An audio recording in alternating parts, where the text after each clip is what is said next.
Olá, amigos! Sejam bem-vindos ao nosso encontro semanal de estudos das obras do benfeitor Manuel Filomeno de Miranda, que é realizado pelo Grupo de Estudos Sueli Caldas Schubert.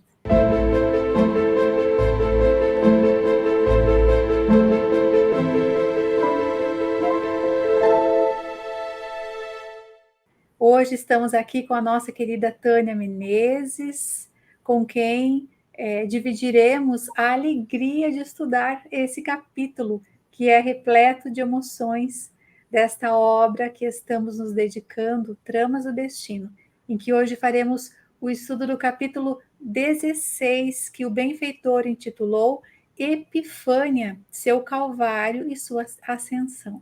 Então, hoje nós faremos a condução aqui desse estudo e vamos então nos envolver inicialmente numa prece para que possamos dar início ao nosso estudo.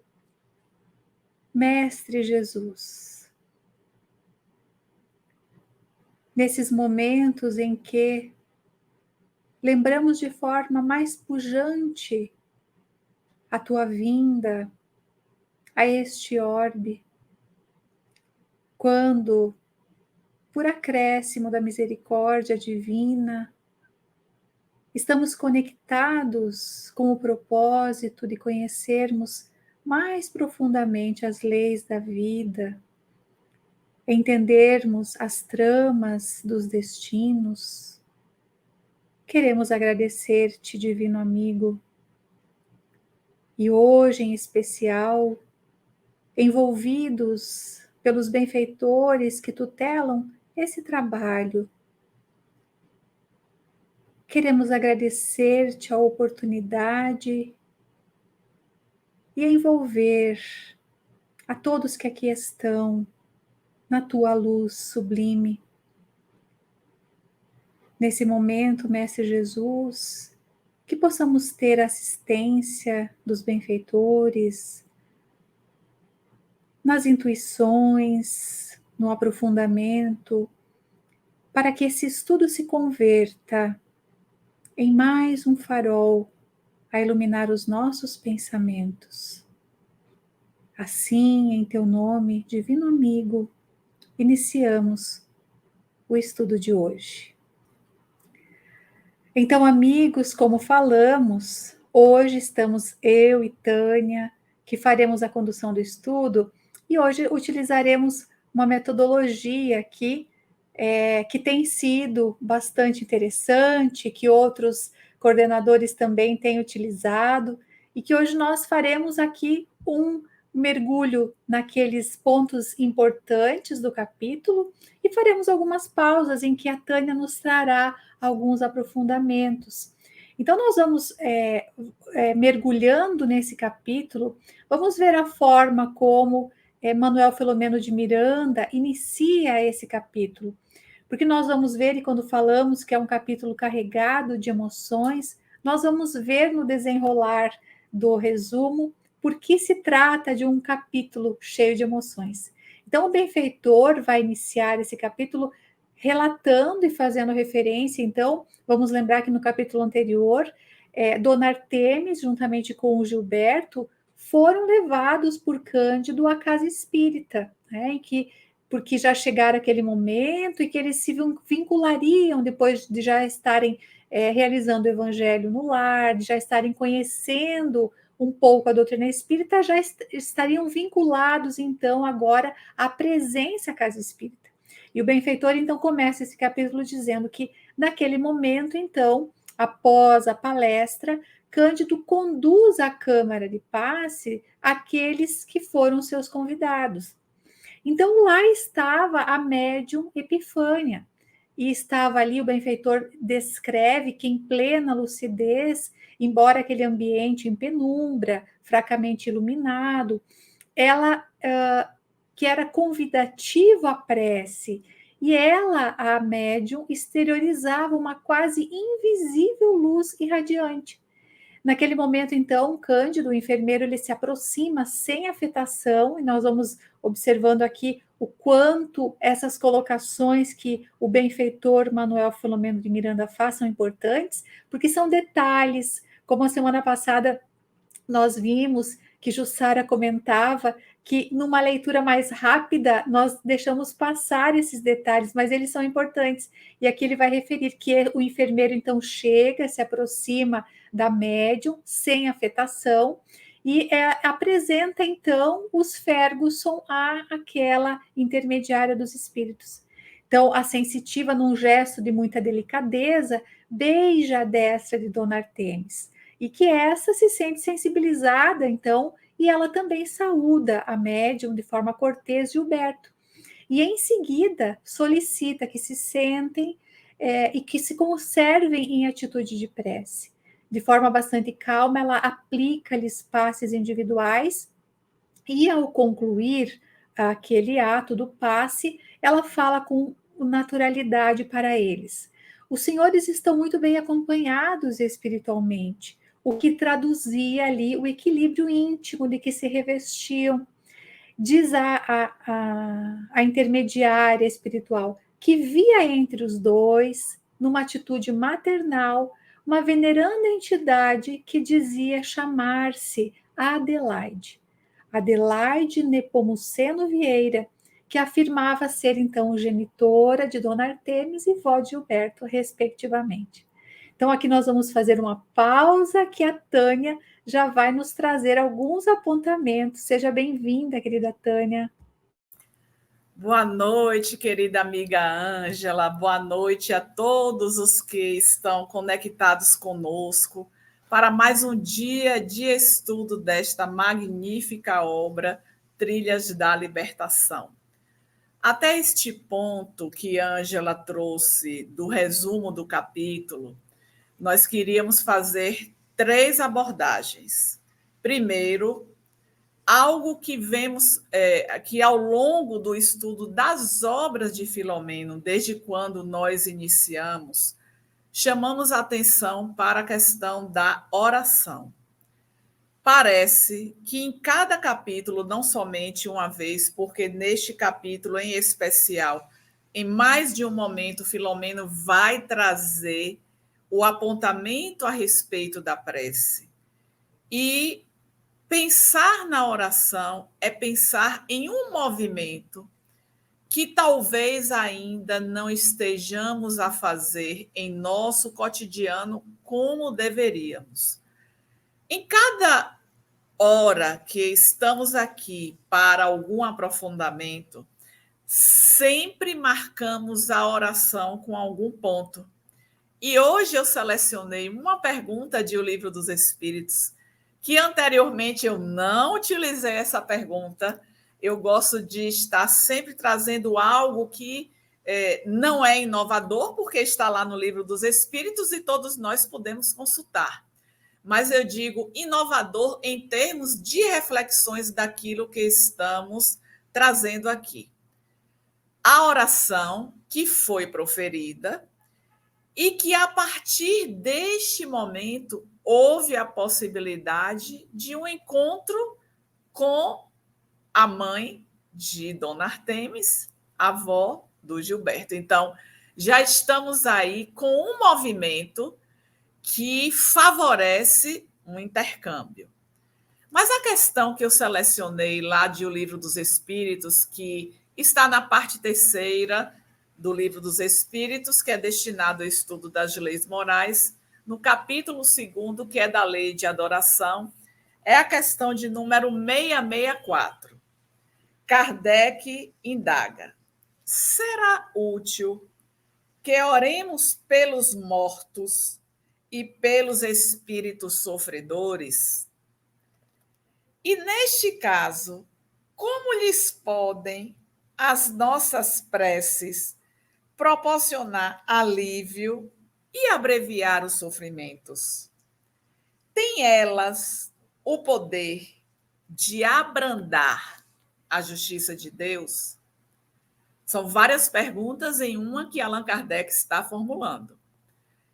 Então, ele pergunta se é útil orar pelos mortos. Na verdade, a oração em pauta foi feita em um ambiente preparatório para a aplicação do passe e que sucedeu uma aproximação espiritual. Neste momento, quando nós estamos em oração, certamente a nossa sintonia ela vai possibilitar a aproximação destes benfeitores que aguardam esses instantes para que possam trazer para nós aquilo de que estamos carecendo. Vamos lembrar que Dona Artemis, ela passa pelo momento provacional da dor de ter o seu esposo Rafael internado por conta de lepra e a sua filha Lisandra, que tem os seus altos e baixos, ambos comprometidos espiritualmente, e que após o termo da experiência dolorosa, se bem aproveitada, soa a hora da libertação. Mas o que os benfeitores vão estar trazendo como resposta? Nós vamos ler apenas o início da resposta, que é uma resposta mais longa, mas eles dizem assim: a prece não pode ter por efeito mudar os desígnios de Deus. Essa foi uma das perguntas. E muitas vezes, quando nós oramos porque estamos passando por uma dificuldade, seja de ordem econômica, na ordem da saúde, na ordem dos relacionamentos. O nosso movimento oracional vai na direção de termos aquelas dores amenizadas, suprimidas. Mas aqui está dizendo que a oração ela não vai mudar os desígnios de Deus. Agora, nós temos a clareza que, apesar de não haver mudança, nós podemos amenizar a carga de dor que estamos atravessando. E esta carga de dor, ela será mais amena na medida que nos colocamos mais à disposição deste momento da oração. Aí vem a reflexão. O que estamos fazendo diariamente desta oportunidade de orar, não somente por nós. A questão específica trata de oração por aqueles que já desencarnaram. Mas anterior a essa questão, vem a questão da prece intercessória. Quantos de nós não fazemos um movimento de orar por alguém que nos é caro e que percebemos ou sabemos que ele também está a atravessar um momento difícil? Mas a alma, por quem se ora, experimenta alívio, porque recebe assim um testemunho do interesse que inspira aquele que por ela pede, e também porque o desgraçado sente sempre um refrigério quando encontra almas caridosas que se compadecem de suas dores. Então, eu penso que nesta resposta apresentada pelos benfeitores, nós podemos estar alertando o nosso ser para que busquemos mais a oração. Mas neste movimento, porque eles trazem a palavra caridade. Porque quando nós fazemos esse movimento na direção do outro, é caridade. A oração é uma caridade. Quantos, inclusive nós, não fomos beneficiados porque um amigo está orando em nosso favor? Hoje, em nossa atividade do atendimento fraterno, uma das nossas colaboradoras tem a sua mãe que passou por um procedimento cirúrgico. E nós fizemos uma oração em favor desta mãe.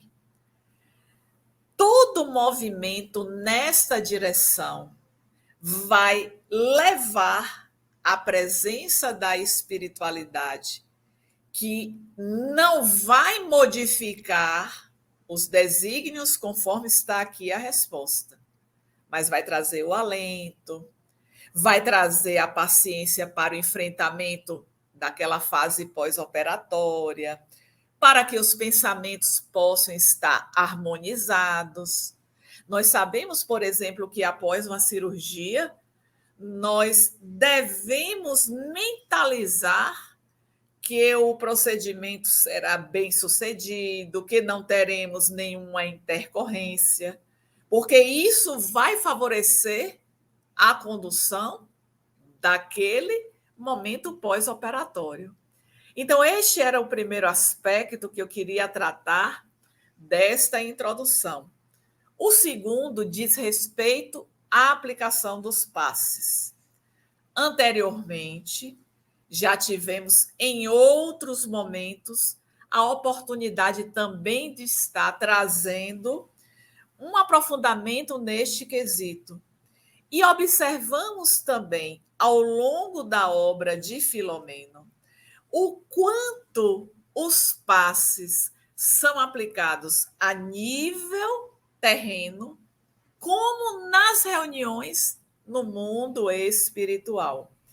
E aí eu só gostaria de lembrar um capítulo que eu sempre recomendo, que é bem interessante para nós que atuamos na tarefa do socorro através dos passes, e que serve também para aqueles que no mundo espiritual são tarefeiros deste segmento. Capítulo 19, livro Missionários da Luz. Lá, o instrutor Alexandre, ele vai falando de algumas características que são importantes naquele que se dedica à terapia pelos passes. E aí ele faz uma observação que é muito interessante, que nós encarnados podemos não reunir todos os recursos naquele dia que seriam favoráveis para a aplicação da terapia. E que, se porventura isto acontecer, eles vão atuar de maneira a oferecermos aquilo que é indispensável para quem busca o serviço. Porém, isto não acontece no que diz respeito aos tarefeiros desencarnados. Eles necessitam de todos os requisitos para estar apostos na tarefa, ou seja, se não reunir tudo, ele vai ser afastado. Mas a intervenção em nós, ela é precisa por parte do mundo espiritual. E aí alguns aspectos são levantados para este serviço, como grande domínio sobre si mesmo, fé inabalável, a crença em Deus, acendrado amor ao semelhante. Quando eu li a primeira vez, eu gravei essa palavra porque não é uma palavra do nosso vocabulário. E lá está posto, acendrado amor ao semelhante. Porque esta terapia é uma terapia que nós precisamos conhecer a técnica, é fundamental, mas que o amor é a mola propulsora para o bom êxito da tarefa. Sem este amor, nós não estaríamos 100% diante daquele ato. De que adianta termos a técnica e não termos esta expressão amorosa? É claro que, como seres humanos, somos seres espirituais que estamos vivendo a experiência no corpo físico, nós vamos estar com esta centelha divina amor depositada em nós em desenvolvimento. Então, cada um de nós não vai ter essa expressão máxima do amor, mas estamos trabalhando e a caridade, que é o amor em movimento, vai estar sendo este combustível que manterá essa chama do amor sempre acesa em nós. Então, este era o segundo aspecto que eu queria trazer deste tópico da introdução. E, por fim, não menos importante, é porque nós estamos falando na sequência do que foi apresentado, do que está na ordem do capítulo, esta presença espiritual junto à mãe e ao filho.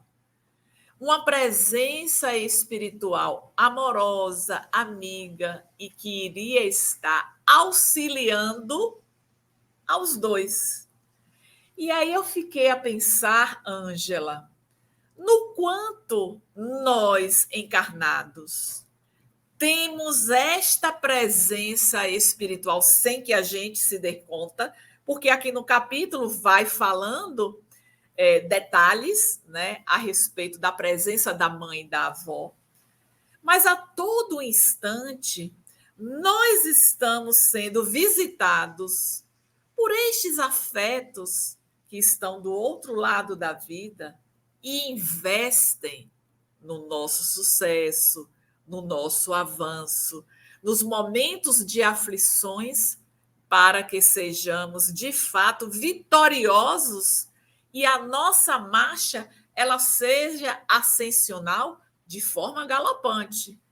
Porque se vamos crescer, isso aprendemos à luz da doutrina espírita, que na experiência da reencarnação não há retrocesso. Na introdução do Livro dos Espíritos, nós vemos a respeito disso, mas o que nós queremos é avançar mais rapidamente, reduzindo esta cota de sofrimento. Então, essas são as minhas primeiras considerações, Ângela. Você pode seguir aí no resumo. Considerações por demais importante, Tânia, e como nós vemos nessa ambiência que você tão bem descreveu, falando da importância de criar essas condições, e nós vemos exatamente aqui na sequência, quando nós vamos dar seguimento, do qual é o objetivo dessa comunicação, porque nós vamos ver que esta mãe, esta avó, vão trazer aqui para neto e para filha justamente esses apontamentos que a Tânia acabou de falar, que são qual é a direção, como lidar com as questões que os estavam envolvendo. E o benfeitor, Manuel Filomeno de Miranda, segue no capítulo dizendo que eles, à medida em que a médium, em que Epifânia fala que estavam acompanhados ali da mãe, da avó, eles são tomados de uma emoção muito grande e que Gilberto irrompe em lágrimas, que num choro bastante intenso, num choro convulsivo, que diz o benfeitor, com a alma que estava repassada de amarguras íntimas, sofrendo o impacto das dores sucessivas, de frustrações que o maceravam, aquela notícia da presença da avó ali ao seu lado, da genitora de Dona Artemis, funciona como uma espécie de dreno salvador. Olhem a expressão que o benfeitor usa, dreno salvador. Então, nós vemos que nenhuma comunicação, que nenhuma desses encontros se dão de forma gratuita. Há um objetivo. Então, aqui diz, o benfeitor relata que que a médium Epifânia, então, afirma: chore, meu filho, chore, transmitindo as palavras da benfeitora desencarnada, mediante, então, uma escuta muito aguçada que eles estavam. E diz ela: necessário romper os diques da mágoa para que as águas generosas e refrescantes da esperança possam acalmar o coração. Diz ela, seguindo a sua mensagem: muito solitária tem sido a sua jornada, no entanto, fite o amanhã e avance, encorajado no rumo do porvir.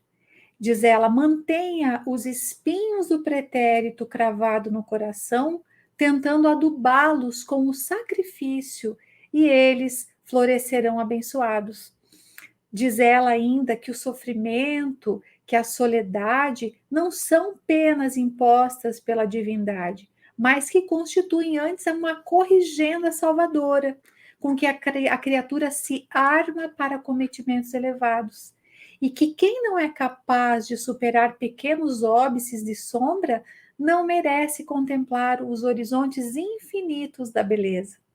Que Jesus lhe ofertou, diz ela, então a avó falando aqui a Gilberto, Jesus lhe ofertou por agora a colheita de frutos azedos, em decorrência da má sementeira do seu pomar de realizações, mas que faculta-lhe novo ensejo de produção, que ela então orienta a usar a lucidez para plantar a messe da paz, com que enriquecerá os companheiros de lutas, adquirindo então preciosos valores para entesourar no espírito. E diz ela, os seus dias apenas começam. Não, que não deveria recuar. E aí, diz ela, fala que não recue enumerando insucessos, que deveria ele avançar para produzir oportunidade, abençoando então na atual existência com a alegria de sofrer e servir. Vejamos as colocações que o benfeitor fala desta veneranda vó que vem trazendo a mensagem ao neto.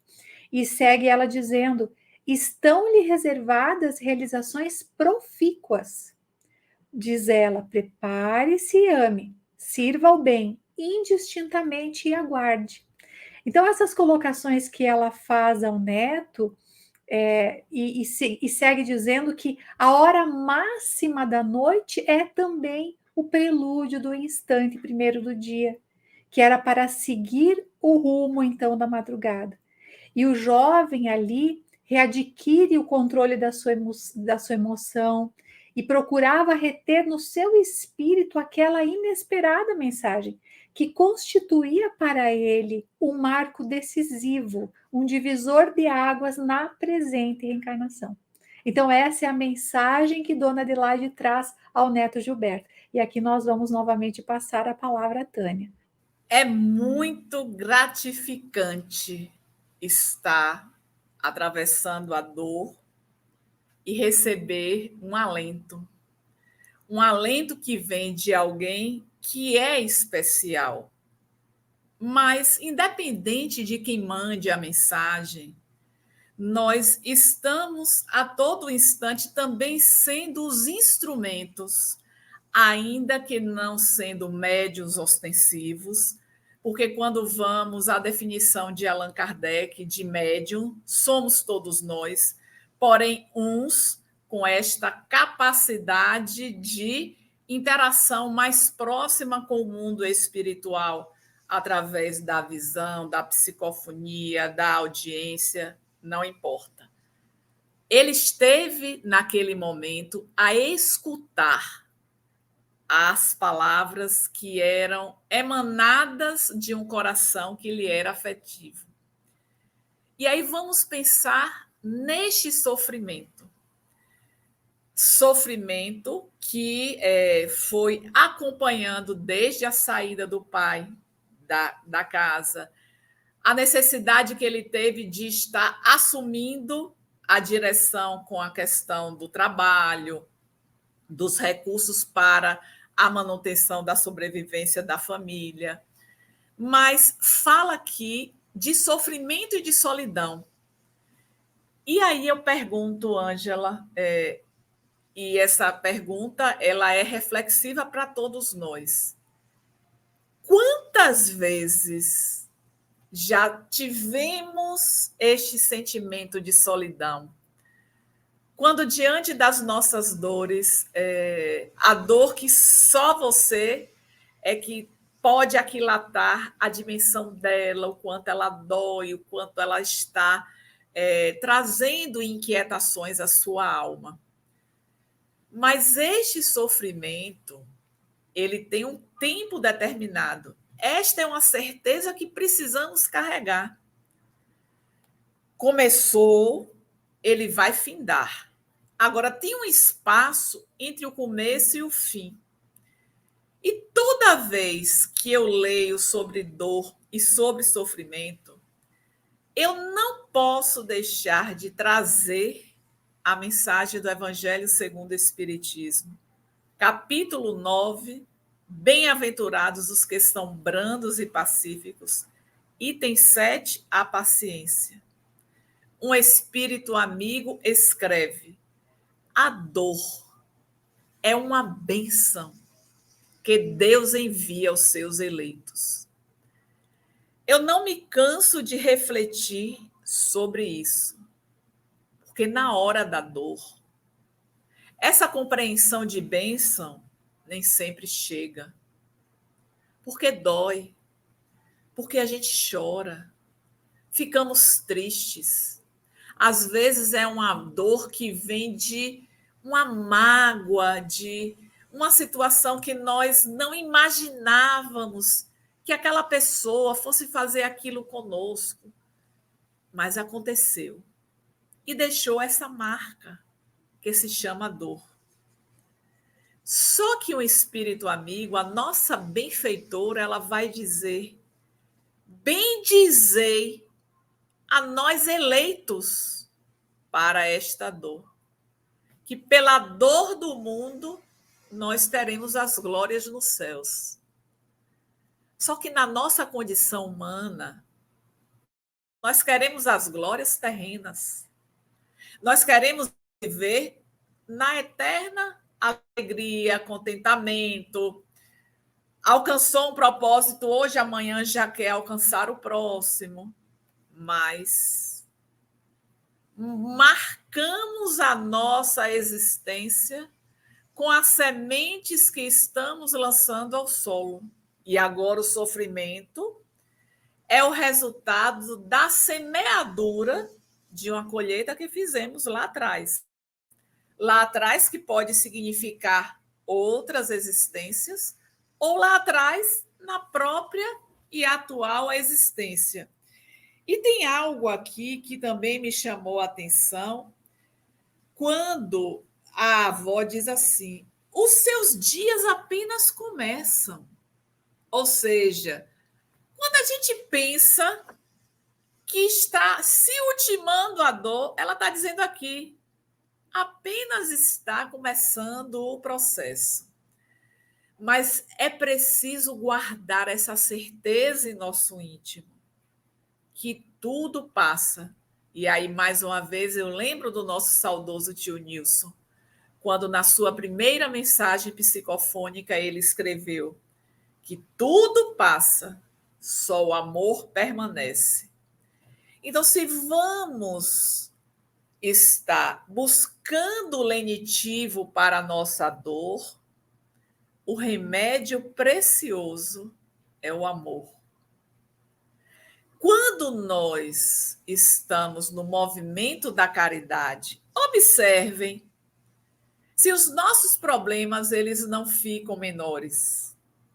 Especialmente quando nós estamos escutando a dor do outro, que é semelhante à nossa, e aí o outro vai relatando mais situações vividas daquela experiência semelhante, mas a dor dele é maior do que a minha.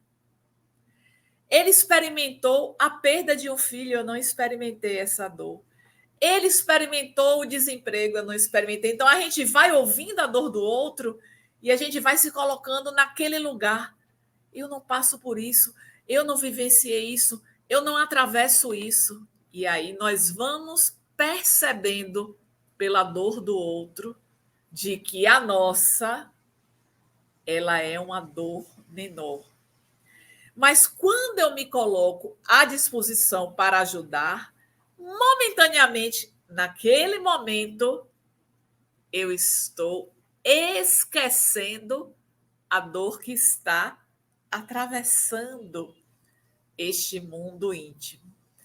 Então, a avó, naquele momento, estava trazendo palavras de conforto que nós encontramos em um amigo, em um familiar, em um participante da casa espírita no trabalho que nós estamos integrados, é um vizinho.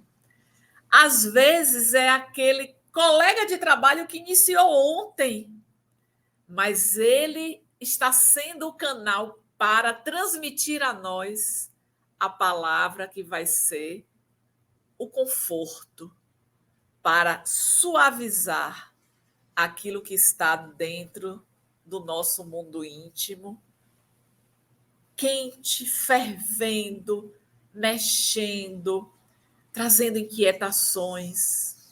Mas temos Jesus, e Jesus deve ser sempre a quem nós devemos nos dirigir, especialmente quando fala aqui do sofrimento e solidão, porque ele trará o bálsamo que vai nos refrigerar. É com você mais uma vez, amiga. Como é consolador, né, Tânia, nós vermos esses acontecimentos e essa passagem que o benfeitor nos traz aqui, como você iniciou falando, como é maravilhoso alguém que passa por um sofrimento, por uma dor como essa, como a família Ferguson, recebendo essas orientações claras que vão compondo o entendimento das causas profundas. Então, quanto isso abre espaço não para a revolta, não para o sentimento daquele que está perdido, criando muitas vezes sentimentos em relação a Deus controversos, né, como se ele não fosse um pai. Então, realmente, muito importante essas suas colocações. E aí nós vamos vendo, depois que a médium traz essa mensagem de Dona Adelaide a Gilberto, aqui Epifânia passa a voltar-se para Dona Artemis e também de forma gentil, de forma generosa, toma-lhe as mãos. Então, pega as mãos de Dona Artemis e a senhora Ferguson, então, recorda que esse era um hábito da sua mãezinha, da sua genitora, que sempre quando aconselhava os filhos aqui, enquanto encarnada, ela os estreitava o regaço, ou tomava-lhe as mãos para proteger e lhes instilava força e coragem. Então, que ela estava ali diante daquela situação com o peito túmido e ela receava não aguentar de tanta felicidade. Então, aquele recinto, diz o benfeitor Manuel Filomeno de Miranda, um santuário ameno fazia-se antessala do paraíso. Vejamos a referência que ele faz ao sentimento que foi tomado, que Dona Artemis é envolvida. E ali naquele momento diz, então Epifânia, que Dona Adelaide pedia para que lhe dissesse que toda cruz é símbolo de libertação, que as duas traves que se conjugam hoje para o sacrifício se convertem depois, além, em asas para a ascensão vitoriosa, que os espículos da coroa do martírio, ao se cravarem nos tecidos sensíveis da alma, se transnudam em resinas balsâmicas que refazem de dentro para fora. Vejamos a orientação que ela traz à Dona Adelaide, que ela não seguia ao abandono e que, aliás, ninguém segue, ninguém se encontra relegado ao abandono, que estavam elas juntas, de mãos entrelaçadas, erguendo o fardo e conduzindo subida acima até o planalto do livramento e da libertação das dívidas. Essa é a mensagem que ela segue trazendo à filha. E que diz ela que na esfera dos sonhos, que elas têm se encontrado, misturando as orações, as suas ansiedades, e quanto buscando atenuar os dissabores dos que lhes são caros, que estavam unidas com o mesmo propósito. E diz ela que Lisandra e Rafael se redimem, e que o Calvário, então, é uma estação que precede a ressurreição em triunfo, a comunhão em júbilo entre os amigos e a ascensão em glória para todos nós. Que não devessem, que não tivessem pressa para que o cálice passasse, mas que antes se encorajassem para sorvê-lo, o cálice, trago a trago, gota a gota, até secar o conteúdo do fel e vinagre. E que o Espiritismo, então, segue ela dizendo, é a prova cabal do amor de nosso Pai pelos homens em agonia, que estão vencidos e ainda envolvidos pelo egoísmo, e que é a simbólica escada de Jacó para quem deseja abandonar os peraus pantanosos dos erros e erguer-se aos céus de felicidade que nós ainda sequer sonhamos, qual seja. Então, diz ela, não lamente pelos nossos enfermos, agradeça a Deus o quinhão de bênçãos com que crescem para a verdade, porquanto, por meio do que se convencionou chamar infortúnio, sem dúvida é uma porta de acesso à paz, e que perante as augustas leis tudo se explicaria, que o tempo mais tarde diria então ele traria ao momento aquilo que não poderia ser elucidado naquela hora. Então, diz ela, tenhamos paciência, filha, e abramos o espírito à luz. E ali também, ela, ao finalizar a orientação que ela traz à filha, ela inclui Ermelinda nas suas ternuras, na sua vibração, diz ela, a irmã Cireneia, que se converteu em benfeitora dedicada dos nossos corações. E ela diz que o mesmo diz em referência ao irmão Cândido, aquele fiel discípulo de Jesus. Veja, ela o chama de fiel discípulo de Jesus, a quem somos profundamente reconhecida. E ela envolve a todos na afeição e se despede, então, na sua vibração de fé, dizendo a mãezinha, a avó e a amiga Adelaide. Então, novamente, aqui vamos passar a nossa Tânia. Tem duas questões apresentadas pela avó nesta fala a dona Artemis que eu gostaria de pontuar. Uma delas diz muito respeito a nós, que é quando ela fala que nós não estamos abandonados. Este sentimento de abandono perpassa quando estamos na travessia das tempestades da vida. De que maneira? Porque isso está acontecendo comigo. Eu não mereço estar passando por isso.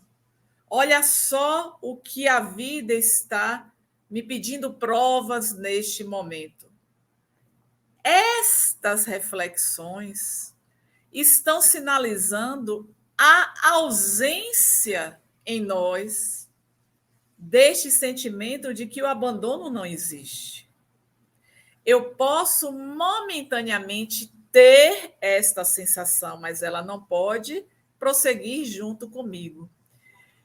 E o que ela complementa, um assunto que já tratamos anteriormente, parece, Ângela, que a gente está sempre revisitando conteúdos já trabalhados, mas se Filomeno, aqui é o terceiro livro, ele vem numa sequência trazendo essas informações, é para que nós possamos, de fato, sedimentar como cinzel em nosso mundo.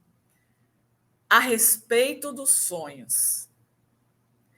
Eu não sei dizer quantas vezes no estudo das obras de Filomeno eu já trouxe a respeito dessa questão. E não vou ser repetitiva, mas eu gostaria de pontuar mais uma vez a necessidade imperiosa de nos prepararmos para este momento que é do repouso do corpo e que vamos trabalhar na esfera espiritual, em um desprendimento parcial, porque mantemos o nosso cordão preso nesta região do coronário, que não permite o nosso desligamento, né? Então, neste afastamento temporário, olhe o que Dona Artemis ouve. Estamos conectadas através dos sonhos. a sua mãe está dizendo ali. Mesmo que você não se lembre, nós estamos juntas. Porque muitos não se recordam do que acontece durante o momento do sono. O fato de não se lembrar não significa que você não esteve em atividade. Apenas não houve o registro na esfera física, mas na esfera espiritual está ali gravado. Quantas vezes, do nada, que não é do nada, a gente tem uma intuição que foi trabalhado aquilo durante o sono? Esta intuição, que parece que é uma intuição, é a lembrança que naquele momento chega de algo que estava previsto acontecer e que você tem imediatamente uma intuição de como se conduzir. É a percepção que ficou registrada e que no momento oportuno vai voltar. Então, este é o aspecto deste encontro que eu queria destacar, mas a mãezinha também fala de paciência. A benfeitora Joana de Ângeles, um espírito amigo, nesta mensagem à paciência, ela vai dizer: coragem, irmãos, sede pacientes, sede cristãos. Aí vamos pensar no quanto esta virtude, porque a paciência é uma virtude, ela já está trabalhada e se cristalizando em nós. Eu digo se cristalizando em processo porque ainda não estamos fundamentados em tudo na paciência. Quem tem filho pequeno, eu perdi a paciência com o Júnior hoje. Ora, você não perde aquilo que você já alcançou. Então, a paciência ainda não está sedimentada. Eu venho construindo ao longo da minha caminhada esta virtude, mas ela ainda não se solidificou. E por que um espírito amigo diz: sede pacientes, ponto, sede cristãos? Porque o Cristo, ele foi este exemplo de paciência com todos aqueles que traziam as suas mais variadas inquietações, e ele estava ali para ouvir, sem julgar, e oferecendo a tábua de salvação que todos buscavam. Então, nesta mensagem para Dona Artemis, eu trago a questão do abandono, que não estamos sozinhos, e esse encontro na esfera dos sonhos e o chamado para a paciência. Agora pode conduzir, Ângela. E aqui nós vemos, né, Tânia, que nesse capítulo o benfeitor faz essa descrição inicialmente desse encontro com Epifânia, né, que é levado, a mãe e o neto são levados à casa espírita, depois o diálogo, a mensagem que Dona Adelaide dá a Gilberto, depois a mensagem que ela traz à filha, Dona Artemis, e aqui nós vamos observar que o benfeitor vai passar justamente a falar daquilo que dá título ao capítulo, Epifânia, seu Calvário e sua ascensão. Então, aqui ela vai dizer, o benfeitor vai dizer que ao final dessa orientação que a Dona Adelaide traz a eles, então, que aquele fenômeno, então, ali era compreensível. Então, ela diz aqui que aquilo que se dava enquanto Epifânia sintonizava psiquicamente ao ouvir, ela se fez dócil instrumento para a psicofonia de Dona Adelaide. Então, em que a entidade se utilizou com proficiência e sabedoria. E que ali o benfeitor vai fazer uma referência dizendo que revivia-se ali o cenário antigo do cristianismo primitivo, quando não haviam barreiras ou não havia barreiras para o intercâmbio sistemático entre os espíritos veneráveis e os trabalhadores fiéis, que estavam encarregados de espalhar as notícias do reino na terra e a velar pela plantação da paz nos corações. Então, naquele momento, Dona Artemis se despede de Epifânia e também retribuindo o carinho que recebeu ao chegar, ela também lhe dá um beijo em sua mão e, em seguida, toma o filho e sai. Saem em silêncio, descreve o benfeitor, porque não havia nada o que falar. E há uma colocação que o benfeitor faz aqui poética, né, dizendo que nada comentaram no percurso, nem poderiam fazê-lo. Só os profundos silêncios falam as grandes, as intraduzíveis gratidões. Então vejamos que frase linda. E aqui também Ermelinda os aguardava, porque ela houvera ficado em casa para cuidar daquela de Lisandra, que estava lá e não podia ficar só. Então, ela é informada daquilo, inteirou-se dessas notícias e participou daquela aventura também. E aqui o benfeitor começa a falar sobre o mediunato de Epifânia, que transcorria ali naquele momento em clima de bênçãos após sucessivos embates. E o benfeitor vai descrever que esses embates surgem porque ela tinha formação católica a princípio e sofreu por muitos anos procurando explicação para aqueles fenômenos mediúnicos de que ela era objeto e que afetavam muito com uma dose intensa de aflições, porque ela acreditava na interferência diabólica, ela supunha serem demônios maus que estavam seduzindo os espíritos que lhe apareciam e que influenciavam, embora a negativa desses espíritos, embora eles dissessem não ser espíritos demônios. Mas ela, então, assustada pelo sacerdote quanto aquilo que ele chamava de armadilhas satânicas, de que deveria se livrar as almas por meio de penitências, de jejuns, orações, mas mais aumentavam as percepções que ela tinha sobre essa rigorosa dieta espiritual. E isso o benfeitor segue dizendo que, com a adolescência, Epifânia, então, foi defrontando antigos adversários e ela sofreu ali constrições tormentosas e complexas, muitas investidas de malfeitores desencarnados, e por diversas vezes, diz ele, ela planejou auto-aniquilar-se, por cujo meio ela esperava fugir aqueles constrangimentos e dores. Então ela se tornou arredia, não obstante, sempre amável, silenciosa e também triste.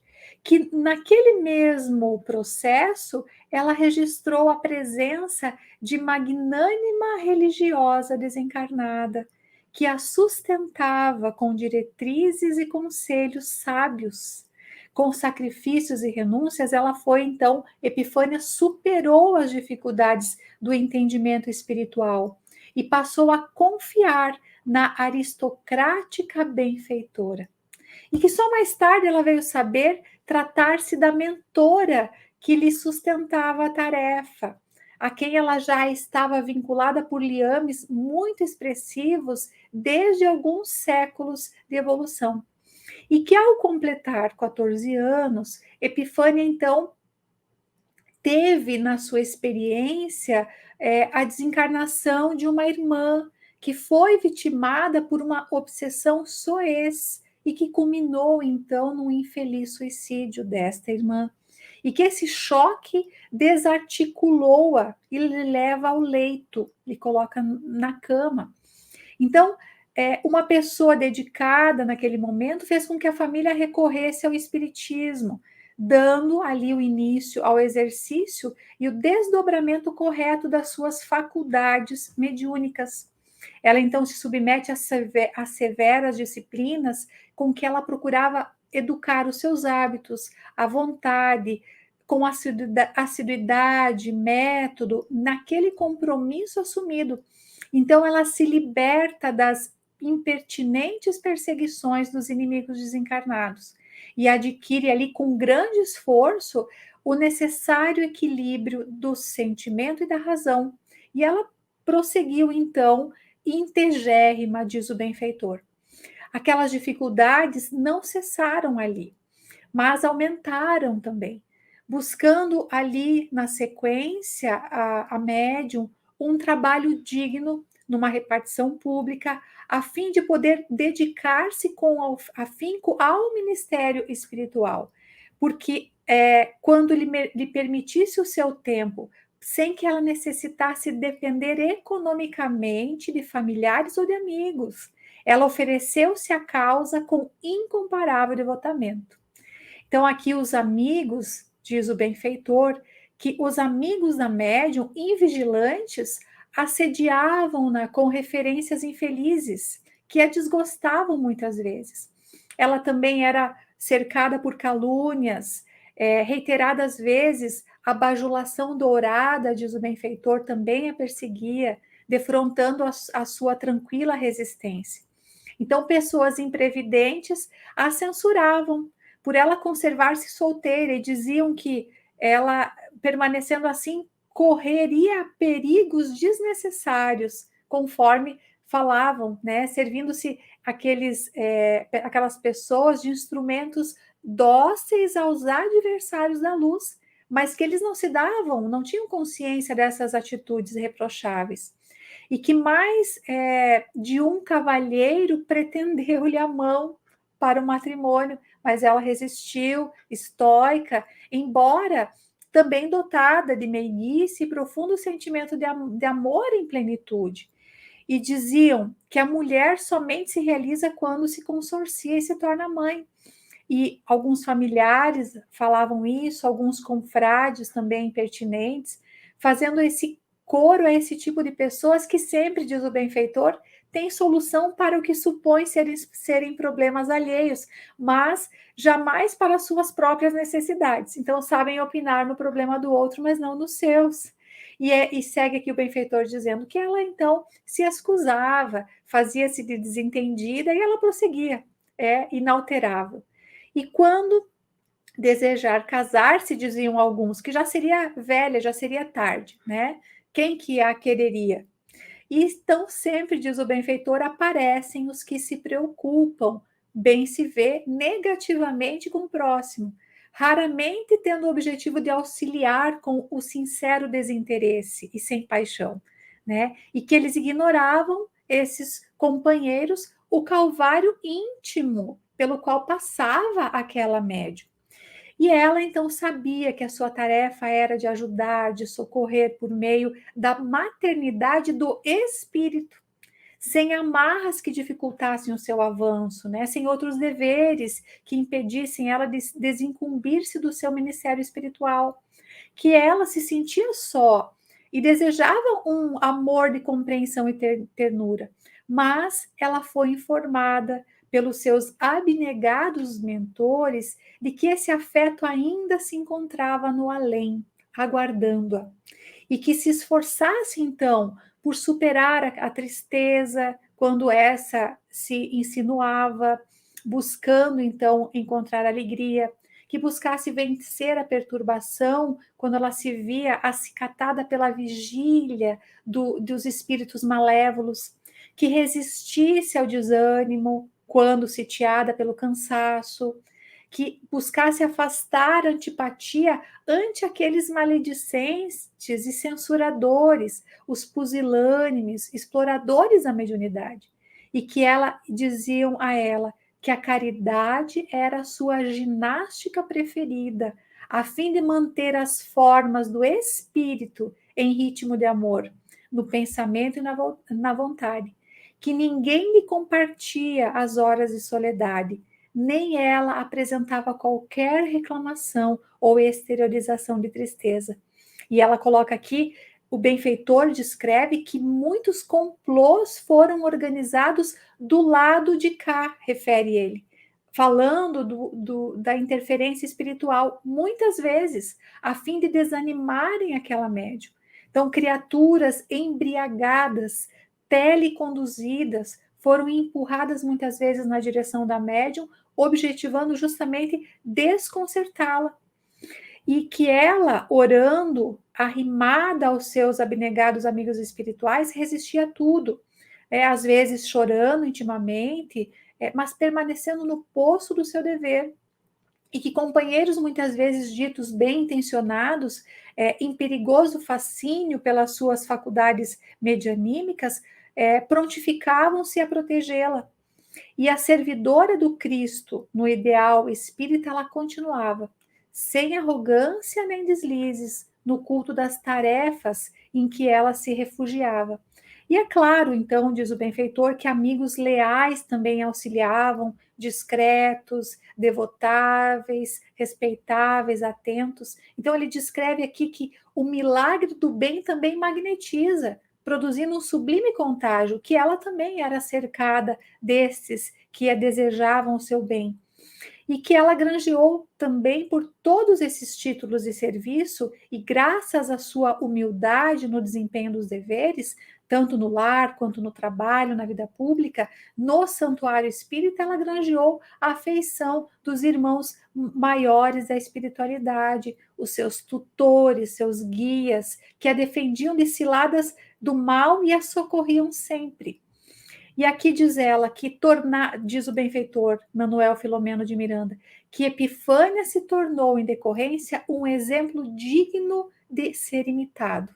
Uma verdadeira cristã, uma legítima espírita, que muitos médiuns lhe admiravam a faculdade, quando não a invejavam, como consequência de invigilância que se permitiam.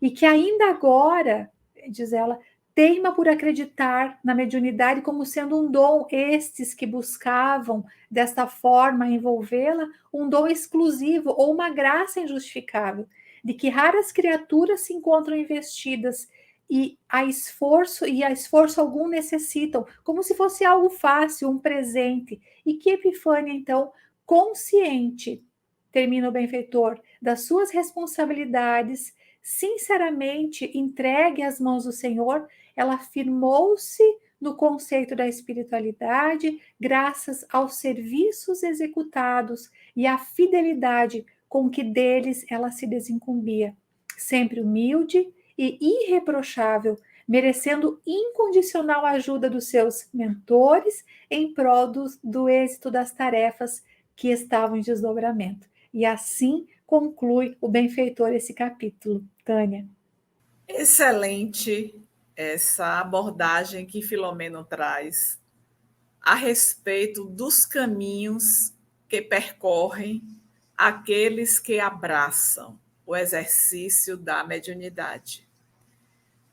Não é à toa que a benfeitora Joana de Ângeles, ela traz uma informação que está posto lá no livro Qualidade da Prática Mediúnica, na Prática Mediúnica, escrito pelo projeto Manuel Filomeno de Miranda, onde é feita uma pergunta, na parte de perguntas ao nosso querido tio Di, e ele, em resposta, traz uma informação da benfeitora que afirma que aquele médium que exerce a mediunidade, seguindo a responsabilidade, o compromisso, tem os escolhos da mediunidade, mas que ele cumpre fielmente, ele consegue fazer 2 encarnações em uma. O que é isso? O que isso significa? Significa que a mediunidade não é fácil. Olha o que Miranda destaca aqui. Mulher, pretendentes, pensa em casar, constituir uma família, e nada disso chega. Será que essas condições não trouxeram inquietações à Epifânia? Sem dúvidas. Mas ela soube canalizar o que muitos médiuns não conseguem. Então, ela canalizou corretamente os caminhos para o exercício da mediunidade, que a mediunidade com Jesus é o mediunato. O mediunato é o patamar que todos médiuns devem almejar o alcance, porque é quando de fato está exercendo a mediunidade com Jesus, nos passos de Jesus. Então, nós finalizamos aqui os nossos aprofundamentos. Teria uma parte a destacar, mas que iria merecer um tempo maior, que é a respeito do suicídio, né? Ela viveu uma dor aos 14 anos, quando uma irmã, ela está aqui escrito no capítulo, vítima de obsessão, se suicidou.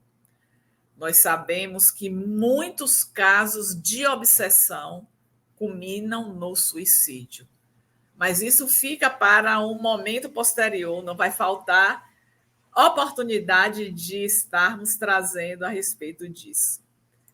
E como estamos à véspera do Natal, nós conversamos na antessala que iríamos trazer aqui uma mensagem da benfeitora Joana de Ângeles, que eu declamei quase que na sua íntegra. Esta mensagem está no livro Lampadário Espírita, é intitulada Exaltação ao Natal.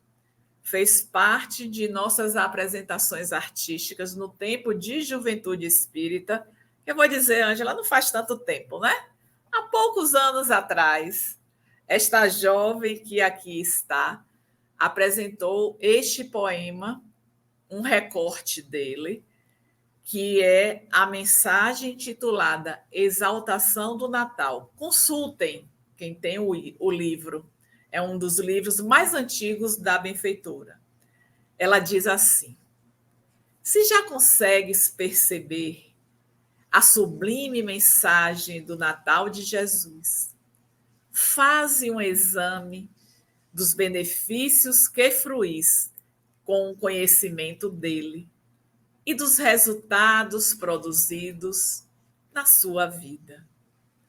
Embalados pelo cântico da alegria cristã, rememora quantas lágrimas estancastes, quantos corações vitalizastes com a fé clara e pura.